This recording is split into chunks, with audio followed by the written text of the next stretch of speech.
Good evening. I'd like to kind of start my presentation sort of with my conclusion. It's something that I've already shared on quite a few occasions, and so for some of you it's nothing new. But for me, very simply put, to answer the question, what is Jodo Shinshu to me, I'd say it's responding in gratitude.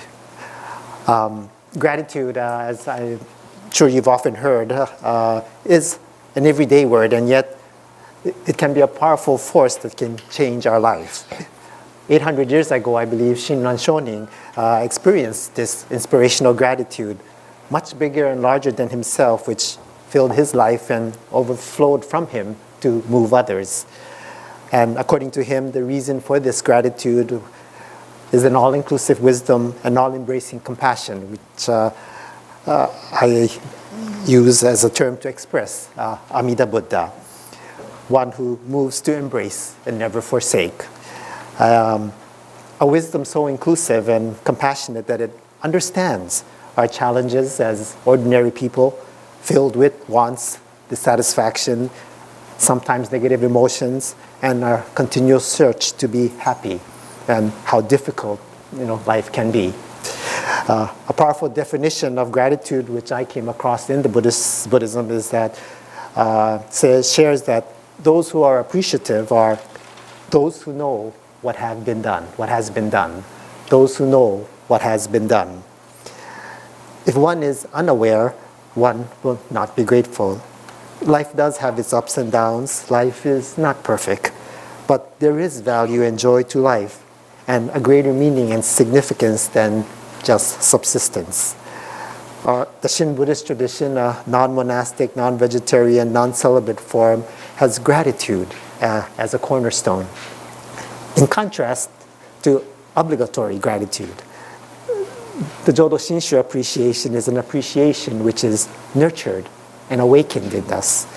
Further, this gratitude to me is more than just a feeling or an emotion, nor is it an accidental occurrence.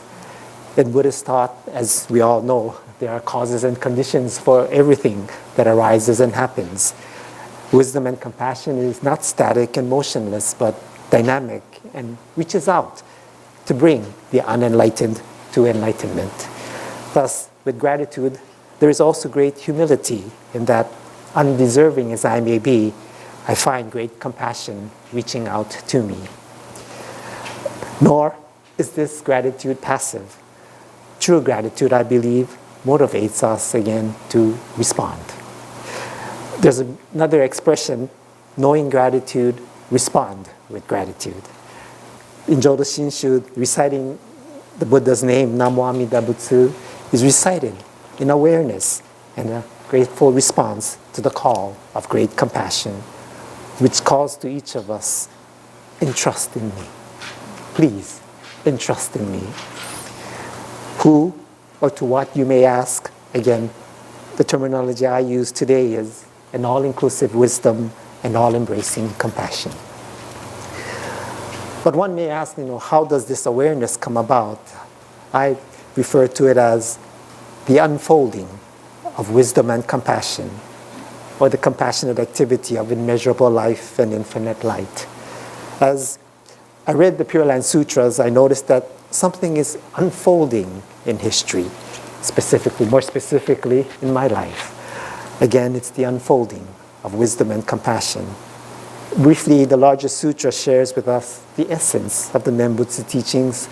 It shares with us about a bodhisattva by the name of Dhammakara, who attains enlightenment and establishes the Pure Land of enlightenment, and shares how all sentient beings can henceforth also attain the great enlightenment. The Contemplation Sutra shares with us who is the main object of compassion, that is, those most distant from enlightenment, namely me. The last sutra, the smallest sutra, testifies to the truth of these teachings by stating how the various Buddhas in the universe vouch for its validity.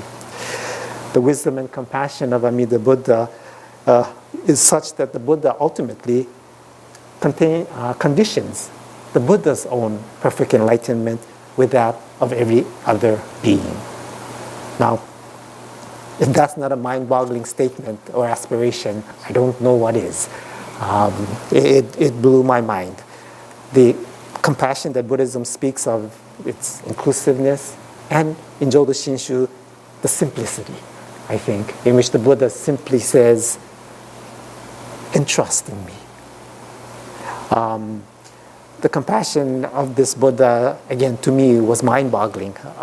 It was, nothing like what I had heard up until then.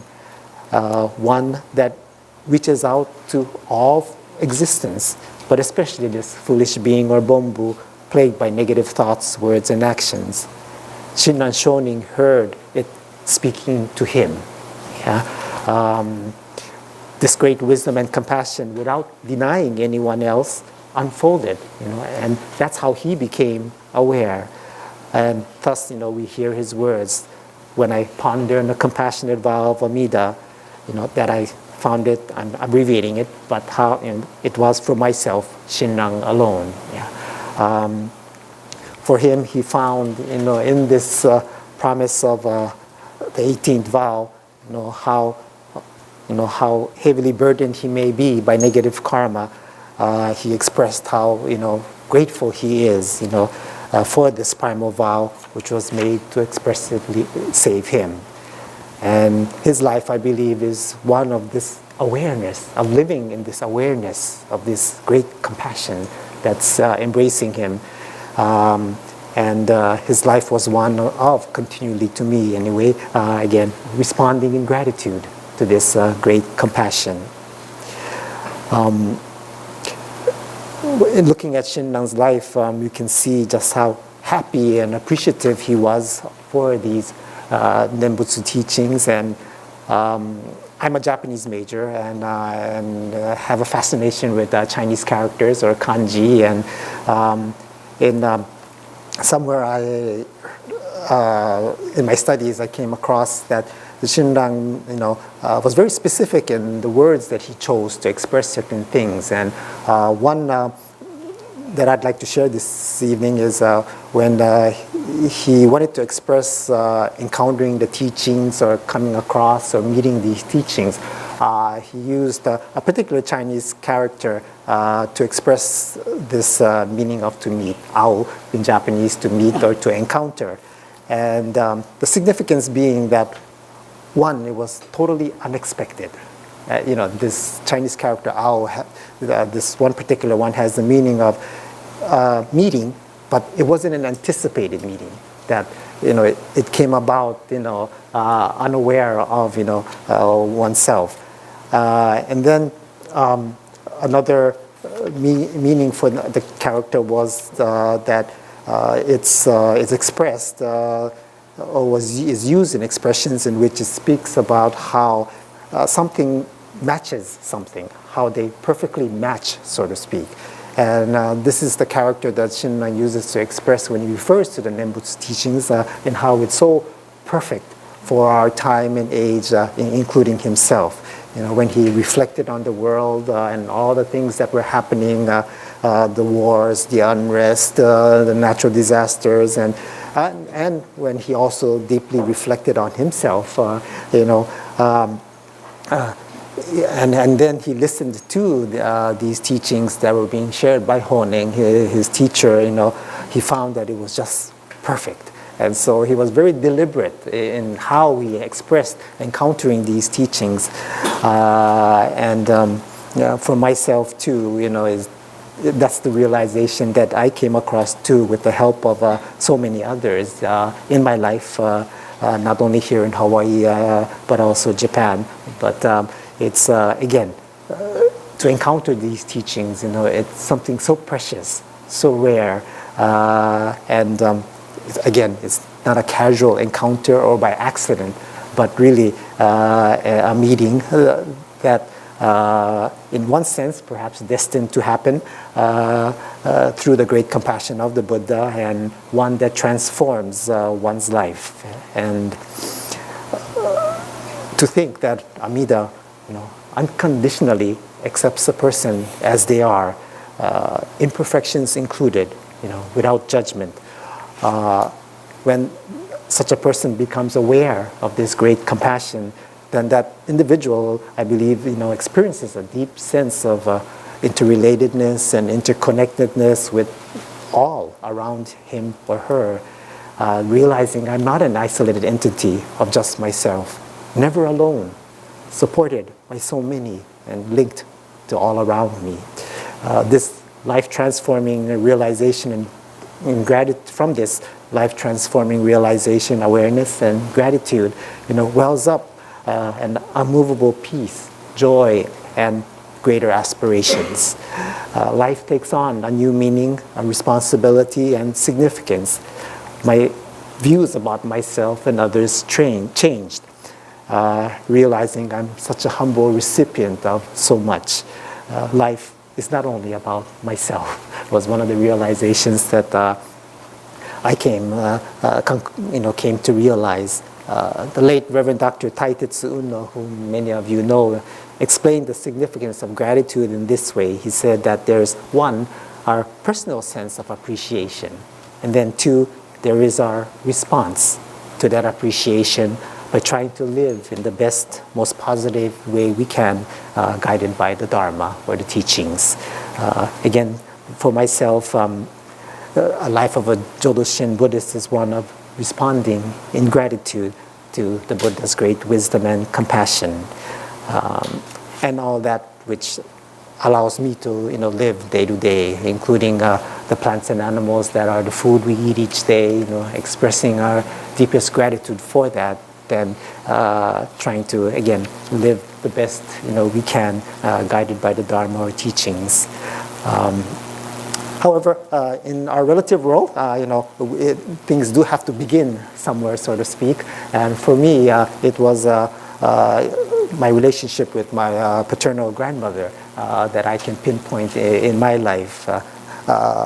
Like Raymond, grew up in a very rural area on a coffee farm in Kona on the Big Island. Lived with my parents and grandparents, and my grandfather died when I was quite young, so I don't have too many memories of him, but I did live close to until graduation from high school with my grandmother. Although my grandmother was not able to share with me verbally, Buddhism or and so forth, it was more, watching her do her daily omairi or devotions, if you may say, and also observing, many Buddhist customs and traditions that I sort of began to feel an affinity for Buddhism. And later when she allowed me to begin changing the flowers on the altar, which was normally grandma's job, right? or mom's job many times. But for some reason she allowed me to do that. And with that I sort of began, to have this connection with the family altar, Butsudang at home. And that was a big part, I think, but of her sharing the Dharma with me indirectly. And well, later when I got my driver's license, of course, she would ask me to take her to temple. Many times I drop her off. Other times, though, I did stay. But what I think happened was, though, by doing that or having me help her, so to speak, in that way, she made the temple a place that was not so foreign. I think it allowed me to go back later much easier than if I hadn't, I think. And so to me, in a sense, she introduced me to the temple in that way. Later, as my high school years were drawing to a close and my grandmother became ill and eventually died and so forth. And that was kind of the start, I think, of a deeper pursuit, so to speak, spiritual journey and the impact of the Dharma would have on my life. Perhaps I was naive, but up to that point, I guess I hadn't really thought about birth, old age, sickness, and death, which we are so common, we commonly hear. But with her illness and death eventually, and then my mother later becoming ill and having needing several types of surgery and things like that, and my dad, who was perfectly healthy himself, but having to watch his whole family suffer, were things that impacted, me, and in that it began to make me think. But even at that point, when I look back, though, I still realize, that point was still about others.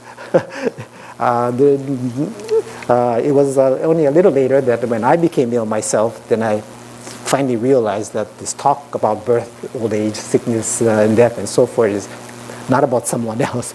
It's about me.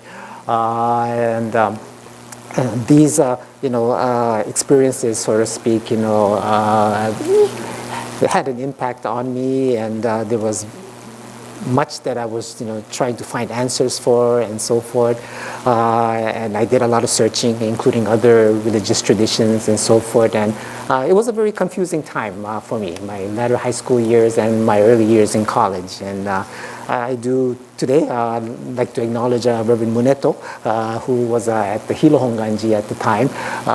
But when I had sort of hit the wall, so to speak, and realized I couldn't find the answers that I was looking for, on my own, I decided to visit the temple, and Reverend Muneto was there, where he shared with me a passage, and that, so to speak, got me on the path, or back on the path, so to speak, in which I was able to then fully pursue listening to the Dharma or the teachings. And so it's thanks again to so many individuals who have been a part of my life, sharing, guiding me, and eventually with the Dharma, and eventually this Dharma is what provided this guidance, and assurance, which is so important.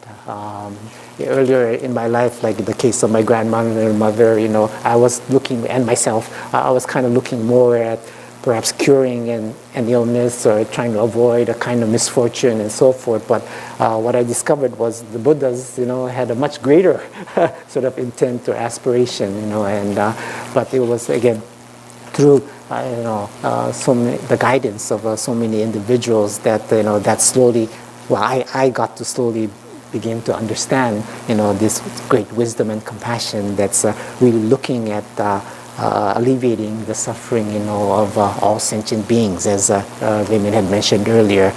And this was again another dimension of the teachings that really opened my eyes, so to speak. The emphasis on the equality of all life, how precious all life is, not only human life, but again all life. And this struck me, the inclusiveness and the expansiveness of the Buddha Dharma was something that again really boggled my mind, as I listened to the Dharma. Again, in my life, growing up in rural Kona, going to the university in Hilo, and I thought I would eventually find job work on the Big Island, and that's all I had kind of anticipated myself to do. But at Hilo, I had the good fortune of studying Japanese under an excellent Japanese language professor, Dr. Kazuko Moneng, and my history professor, Lani Fields, sort of opened pathways and opportunities for me, that I had never even dreamed of. They gave me the opportunity to travel to the mainland, to Japan, to study with students from all over the world, and my world, sort of, again, opened up to a point that I had never dreamed that I would be able to do these things. And through the encouragement of my professors, then I was able to be fortunate enough to receive the Crown Prince Scholarship, which then enabled me to go to Japan and so forth. And it was at that trip that I did finally, I came across, not finally, but I met individuals like Reverend David Matsumoto and Reverend Marvin Harada, who were studying in Japan at the time. And their friendship and inviting me to take part in their study sessions and so forth revived an interest in Buddhism for me. And so difficult as it was, I decided to decline a teaching fellowship that I had been given, and going to the main temple, before leaving Japan. At that time, I went before the image of Shinrang and promised that one day I'd return. And the rest is kind of history for at least the Honganji community, perhaps. But in this way, throughout my life, I guess my what would you call it, worldview, or so forth, kept getting bigger and bigger and bigger and so forth. And the Buddha Dharma, I think the perspective that Buddhism shares with us is, again, I don't know how bigger it can get. But again, it's this inclusiveness, yeah, that this is just simply amazing. And something, that really is something I think that our world needs today, yeah, where everybody is included or a part of it. And this is something that the tradition emphasizes. And encountering again the compassion of Amida Buddha, especially where the Buddha reaches out to this very bombu person, who every day struggles with much of my negativity that still comes forth, but still the Buddha, without judging, though, encourages all of us, I believe, to keep on trying, and that to me is a part of responding in gratitude to the Buddha. And yes, life is not perfect, neither am I, and my family will attest to that, but still, it's again being encouraged continually, not forced to, but encouraged, to try to be better, to be more aware of one's thoughts, words, and actions, in that it could be hurting someone and so forth. It's something I think that the Jodo Shinshu tradition offers to all of us without the guilt, and so forth. That it's continuing again encouraging us. The late Reverend Jitsuen Kakehashi, I think, put it this way when he said that Amida Buddha's great compassion is actively engaged in saving beings immersed in suffering, thus enabling them to truly live. Yeah, and I like that part where he said, truly live. Yeah, it's not a perfect life, living a perfect life, but here, what I see happening, or when I looked at Shinran Shoning's life too, I found that, as he and then Shoning said, we don't become perfect individuals, but we become persons who respond in gratitude to the Buddha's benevolence. And this includes an aspiration, to be a better person, to be a little more understanding, to be a little more aware of these so-called three poisons, fully realizing, though, at the same time that, under karmic conditions, you don't know what I might do. I mean, but again, encouragement from Shinran Shonin himself, when he said, in people who have long heard the Buddha's name and said the Nembutsu, surely there are signs of their desire to cast off evil in themselves. And that's, I find, very, very encouraging. And where he says, those who feel that their own birth in the Pure Land is completely settled should, mindful of the Buddha's benevolence, embrace the Nembutsu and say it, responding in gratitude to the Buddha's benevolence with the aspiration, may there be peace in the world and may the Buddha's teachings spread. And so here I see the transformative nature of the Nembutsu teachings as they become a part of a person's life. And for me, this is how the Dharma or teachings guide me in my life. And not as a criticism, but it also helps me to understand that others too might be similar to me, and so they too may be, so to speak, wrapped up in their self-centeredness, and so the teachings encourage me to try to be a little more understanding and not so demanding of others, that they have to be differently, but it encourages me to try to be more understanding, that we're probably in similar situations or circumstances, and what the Buddhist tradition shares with us as the so-called Buddhist way of life.